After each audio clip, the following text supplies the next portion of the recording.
आज 12 डिसेंबर महाराजांचं प्रवचन आहे. योगाने जे साधते ते नामाने साधते. गृहस्थाश्रमी माणसाने असा नियम ठेवावा की जो कोणी काही मागायला येईल त्याला नाही म्हणू नये. आपल्याजवळ जे असेल त्यामधले थोडे तरी त्याला द्यावे. अन्न द्यायला कधीही मागे पुढे पाहू नये. पैसे देताना मात्र आपली परिस्थिती पाहून आणि त्याचा हेतू पाहून तो मागेल त्याच्यापेक्षा जरा कमीच द्यावे. पण नाही म्हणणे चांगले नाही. भिकाऱ्याला कधीही वेडेवाकडे बोलू नये. आपली नोकरी ही एक प्रकारची भिकच आहे. भिक्षा मागणे ही वैराग्याला कमीपणा नाही, पण भिक्षा ही स्वार्थासाठी नसावी. आपले पोट भरल्यानंतर राहिलेल्या अन्नाचा प्रत्येक कण दुसऱ्याला द्यावा. वैराग्याचे तेज कधी लपून राहत नाही. आत्तरे वगैरे लावून तेज आणणे निराळे आणि वैराग्याचे तेज निराळे. वैराग्य वाचून सारा परमार्थ लटका आहे.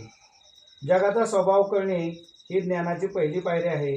जे खोटे आहे ते खरे मानणे हे अज्ञान अविद्या होय. खरोखर मनुष्याची पारमार्थिक योग्यता काय आहे हे साध्या माणसाला कळणे शक्य नसते. साधूंनाच अंतरंग समजते. म्हणून तशी दृष्टी आल्याशिवाय आपण कोणालाही नावे ठेवू नये. अंतकाळी मनुष्य मनाच्या अशा अवस्थेत जातो यावरून त्याच्या परमार्थिक अवस्थेची कल्पना येऊ शकते. साधा मनुष्य सुद्धा नामाच्या योगाने मोठ्या योग्यतेला पोहोचतो. अर्थात ते कळायला आपण स्वतः नामामध्ये मुरले पाहिजे. नामामध्ये फार सामर्थ्य आहे.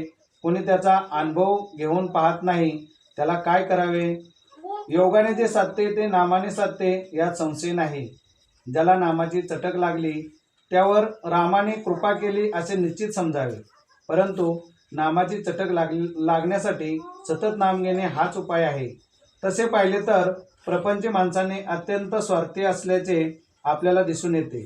त्यांचा स्वार्थ यकिंचितही न बिघडता त्यांना परमार्थ पाहिजे असतो. ते कसे शक्य आहे? अत्यंत निस्वार्थी बनणे याचेच नाव परमार्थ. तो साधण्यासाठी थोडा तरी स्वार्थ सोडायला आपण तयार व्हावे. साधू संतांकडे जाऊन हे शिकायचे असते. प्रपंचावर सर्वस्वी पाणी सोडा असे कुणीच सांगत नाही आणि असे सांगितले तरी कुणी ऐकत नाही. पण निदान प्रपंच म्हणजे आपला स्वार्थीपणा हेच आपले सर्वस्व मानू नका असे संत सांगतात. ते काही गैर नाही. स्वार्थ कमी व्हायला वासना कमी झाली पाहिजे. वासना कमी होण्यासाठी भगवंताची कास धरली पाहिजे. भगवंताची कास धरण्यासाठी त्याचे अनुसंधान ठेवले पाहिजे आणि त्याचे अनुसंधान टिकवण्यासाठी त्याचे नाम घेतले पाहिजे. म्हणून तुम्ही नाम घेत जावे. जय जय रघुवीर समर्थ. आजचा सुविचार आहे,